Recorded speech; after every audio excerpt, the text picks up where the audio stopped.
For over 60 years, the ARC Alliance has been in your community, providing support and services for families and individuals with special needs. From birth through life, the ARC Alliance team of experts and specialists are here to find solutions to your needs. For years, we felt alone as we take care of our son. The ARC Alliance support team brings compassion and understanding to our family and provides hands-on solutions. The ARC Alliance, we're here to help you today. For more information, call 610-265-4700 or visit thearcalliance.org.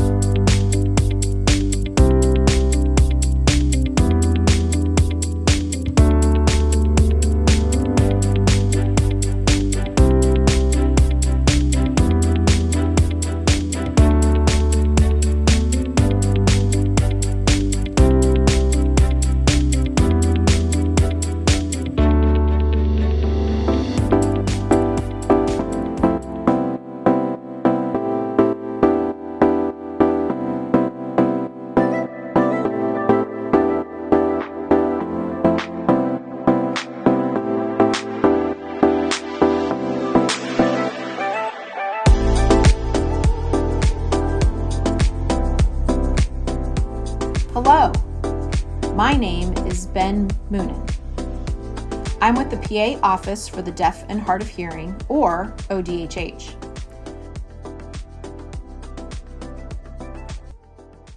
Did you know today is World Day of the Deaf? You may have seen interpreters on TV lately. Or maybe you saw the popular and award-winning movie called Coda. But did you know that there are many deaf people living right here in Pennsylvania, including myself? World Day of the Deaf is a day when the whole world celebrates the achievements of deaf people, learns about supporting their rights to access, and spreads awareness about deaf culture and American Sign Language.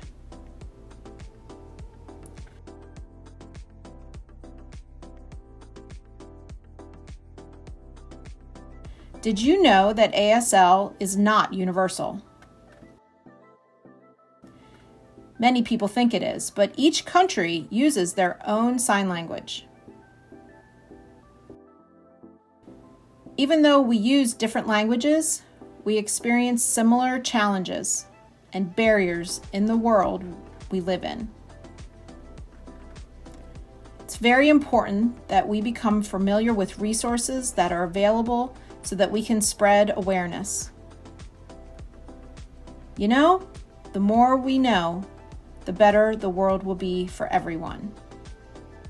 Thank you for that great start, Ben. We're super excited to be here with you today to share some information about the deaf community and some of the resources that are available in Pennsylvania that can support that equal access for our deaf community members. My name's Lori Milsick. I'm the Deaf Services Coordinator for the Office of Developmental Programs, or ODP. ODP provides support to Pennsylvanians with developmental disabilities. I work in ODP's Special Populations Unit, and we focus on effective communication for those that we support. I'm not deaf myself, obviously, but I do have the honor of sharing information with you today on behalf of the deaf, hard of hearing, and deafblind community.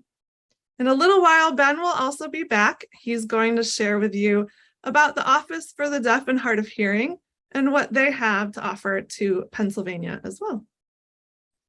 Ben mentioned that facing barriers to equal access is a shared experience of the deaf population, no matter where they live around the world. And he's right. That's why the Special Populations Unit stands alongside the deaf community by fighting to bring down barriers for people within our reach. Maybe we can inspire you to learn a little bit more and to join the fight with us. So let's start with some general information about hearing loss.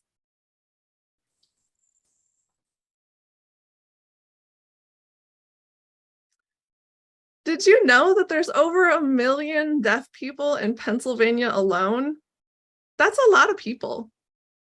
And the World Health Organization estimates that by the year 2050, almost 25% of people will have some kind of hearing loss. But what exactly do I mean when I say that phrase, hearing loss? Let me break it down for you by explaining a little bit about the physical piece and then some about the social piece as well.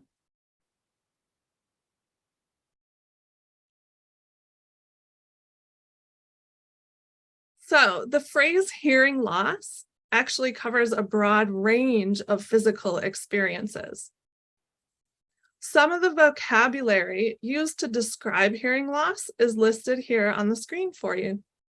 This information is often helpful for professionals like an audiologist or a speech and language pathologist. Knowing these words can sometimes help you to support a deaf person more effectively as well. So let me review them with you briefly. Okay, type of hearing loss describes the actual physical things going on in your body, like which part of your ear or maybe part of your brain is causing your hearing loss. Range describes how much you can hear. I'll show you some examples of that in just a minute. Unilateral hearing loss means you have a hearing loss on one side, like one ear, and bilateral means you have a loss on both sides, so both ears. If it's bilateral, then we'll talk about whether it's symmetrical, which means the hearing loss is the same on both sides, or it might be asymmetrical, which means each side is different. A sudden hearing loss happens all at once, like if you had an injury that impacted your ears. A progressive hearing loss means that you started losing your hearing at some point and it will get worse over time. That's pretty common as we age. Stable means that your hearing loss is the same all the time. Day or night, Sunday through Saturday, it's always the same. But someone with a fluctuating hearing loss experiences changes. They might hear better at a certain time of day, or they might have days or times that their hearing is worse. Sometimes these kinds of changes follow a predictable pattern, and sometimes they don't. The last two bullet points are kind of similar. Congenital means you were born with your hearing loss, while acquired means your hearing loss happened after birth. And finally, prelingual means you lost your hearing before you learned a spoken language. And you can probably guess that postlingual means you learned a spoken language before you lost your hearing. So why do we care about all this? Well, for example, if you know someone has a unilateral hearing loss, you'll want to know if they can hear you better if you talk close to their left ear or close to their right ear. If their hearing loss fluctuates, then you'll want to be aware of the best times to talk to that person, or at least allow that person to let you know if they're having a difficult hearing day and you need to make different accommodations. Someone who lost their hearing prelingually is more likely to use sign language, while someone with a postlingual hearing loss might be very skilled in speaking English.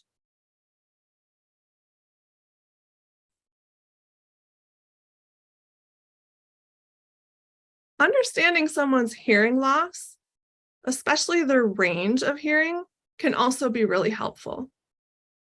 This chart is an example of an audiogram. That's the report that an audiologist will give you after you have a hearing test. Their chart's a little hard to understand without training, so we created this fancy infographic to help people decipher what it means in a way that makes sense to an everyday person. So let's review the ranges of hearing loss by looking at different locations on this chart. The first thing you might notice is that the sounds at the bottom of the chart are loud and those at the top are quieter. The ones on the left side of the chart are lower pitched and the ones on the right are higher pitched. And someone with normal hearing should be able to hear everything on this chart.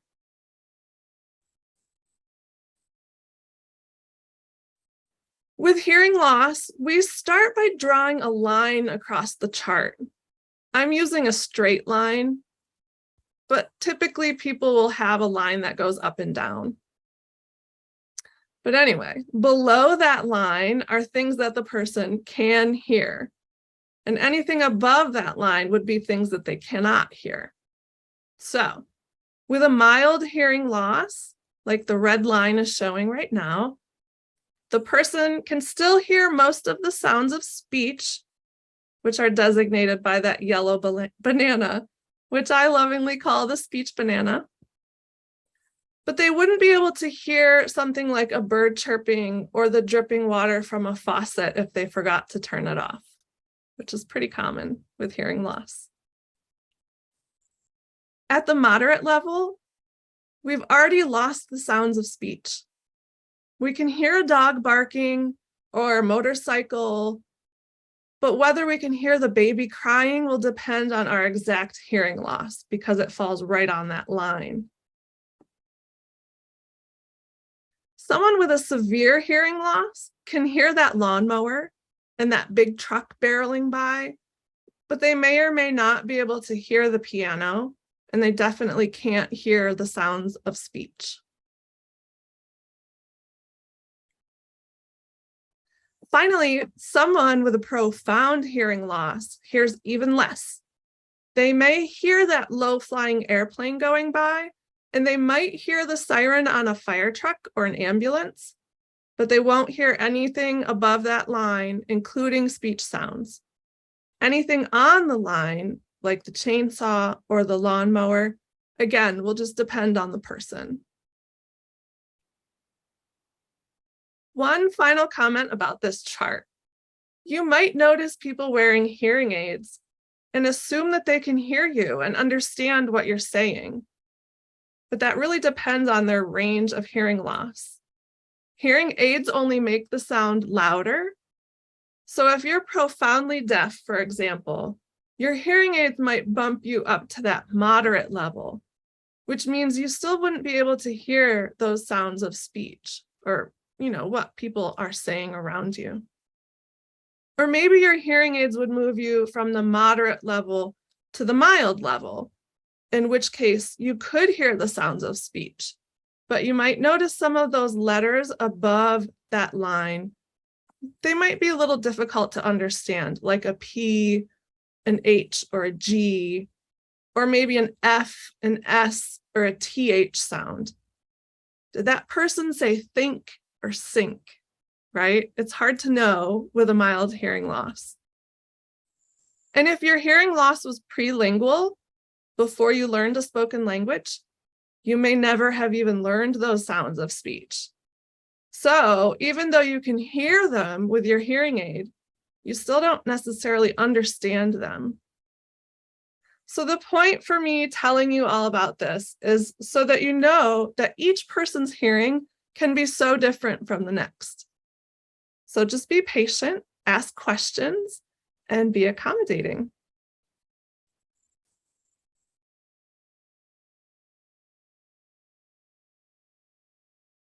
Another difference that we see in the deaf community is how people communicate. There are lots of different ways, more even than what's listed here.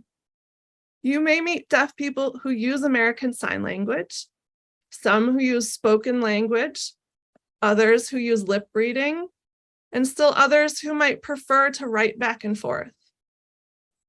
Their chosen mode of communication will depend on their hearing loss, the way they were raised, whether there were other deaf people in their lives, and many other factors. And a little pro tip for you here. Lip reading is actually a myth because only 30% of English is even visible on someone's lips. Someone who relies on lip reading is probably using whatever hearing they have left together with context clues to try to figure out everything that's being said. Lip reading is very different from reading a sentence on paper. It's an exhausting brain activity. It involves putting together all these puzzle pieces in perfect conditions to try to get the message. So if someone says they can read lips, that may not mean they can understand you as easily as you understand them.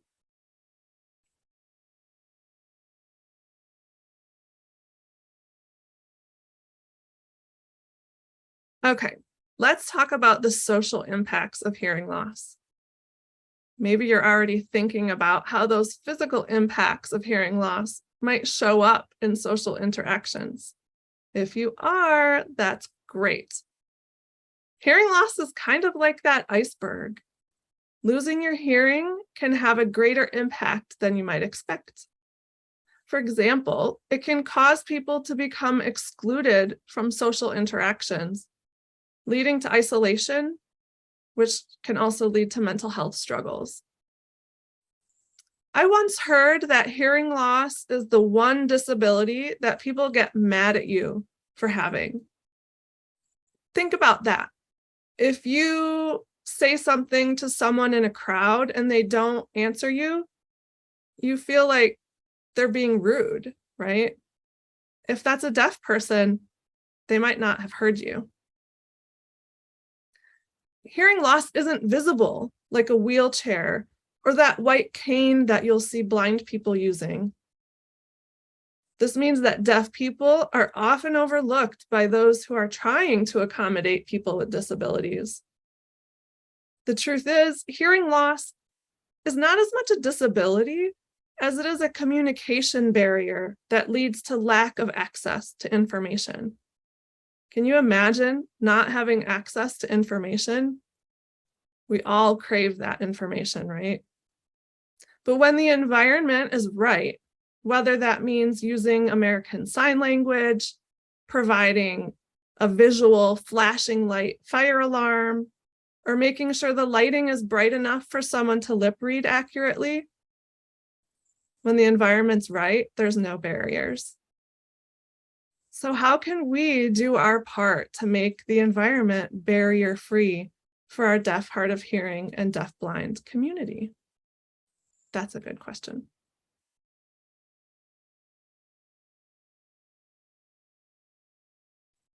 The next few tips can help you on your journey to create a more accessible environment where deaf people have better access to information. First, let's talk about the language you use. Should you say deaf or hearing impaired? For the most part, hearing impaired is not a term that is accepted by the deaf community. They usually prefer to be referred to as deaf or hard of hearing, or deafblind. Also, just a note here, the big D, deaf, is used by people who consider themselves culturally deaf, and the little d, deaf, is more of a medical term. Deafblind is a term used by individuals who have some level of hearing loss together with some level of vision loss. For a deaf person to access information, we should first make sure that we have their attention.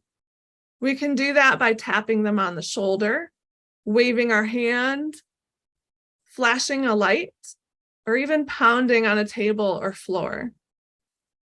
When they look our way, then we know that we have their attention. But just make sure that you wait for that eye contact before you begin speaking or signing to them. Another way to remove barriers is to make sure your face can be clearly seen.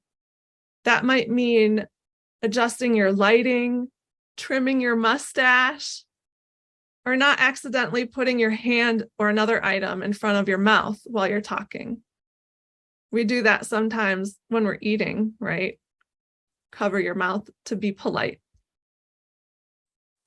Another thing you can do is make sure your message is as visual as possible. Use your face. Use facial expressions that match the feeling of your message. Use gestures or pictures or pointing to clarify what you're saying. Don't just rely on your speech. Today's show is really brief. So if you want to know more tips and tricks, you'll definitely want to seek out some training or even learn sign language. If you're not sure what to do in general, just ask. Ask the person you want to communicate with. Ask a deaf person. In fact, you should even ask a deaf person if what I'm telling you today is accurate. Although the information I'm sharing with you comes from the deaf community, you shouldn't necessarily take a hearing person's word for it. Reach out to someone with lived experience to make sure you're getting accurate information.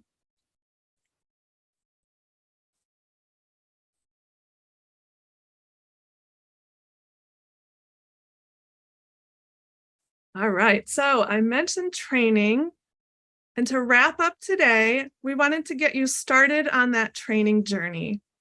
The Special Populations Unit where I work has a lot of information ready for you to access online. You can use the QR code on the screen, or you can visit www.myodp.org. On your mobile phone, you'll want to tap those 3 lines at the top to open up your menu. Then tap Training, then Special Populations, and you'll see our 3 options there. I encourage you to poke around on all 3 of those menu options to see what we have available. If you use a computer, the menus are similar. You'll be able to see them at the top of the screen. Now I'm going to pass it back over to Ben to share with us what the Office for the Deaf and Hard of Hearing has to offer.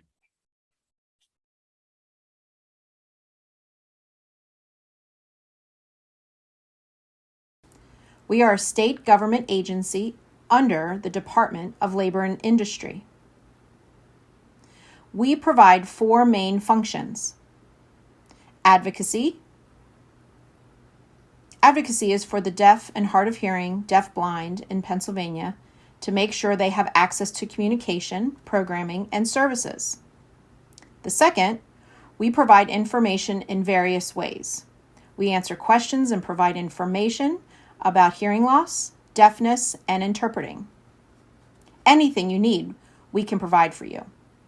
The third function, we don't provide direct services except for referrals.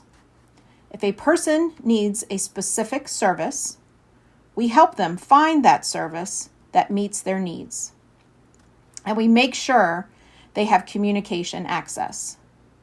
Last but not least, we are responsible for administrating the Sign Language Interpreter and Transliterator State Registration Act, also known as Act 57. That law that ensures interpreters who live and work in PA are qualified, certified, and registered with our office. If you have any questions or need any help, feel free to contact us anytime. Thank you. Thanks, Ben. And don't forget to use the QR code on the screen to visit ODHH's website, or on a computer, you can find it by Googling ODHH PA. Also, you're welcome to contact ODHH via email. Denise Brown represents the eastern half of the state, and Ben Moonen represents the west.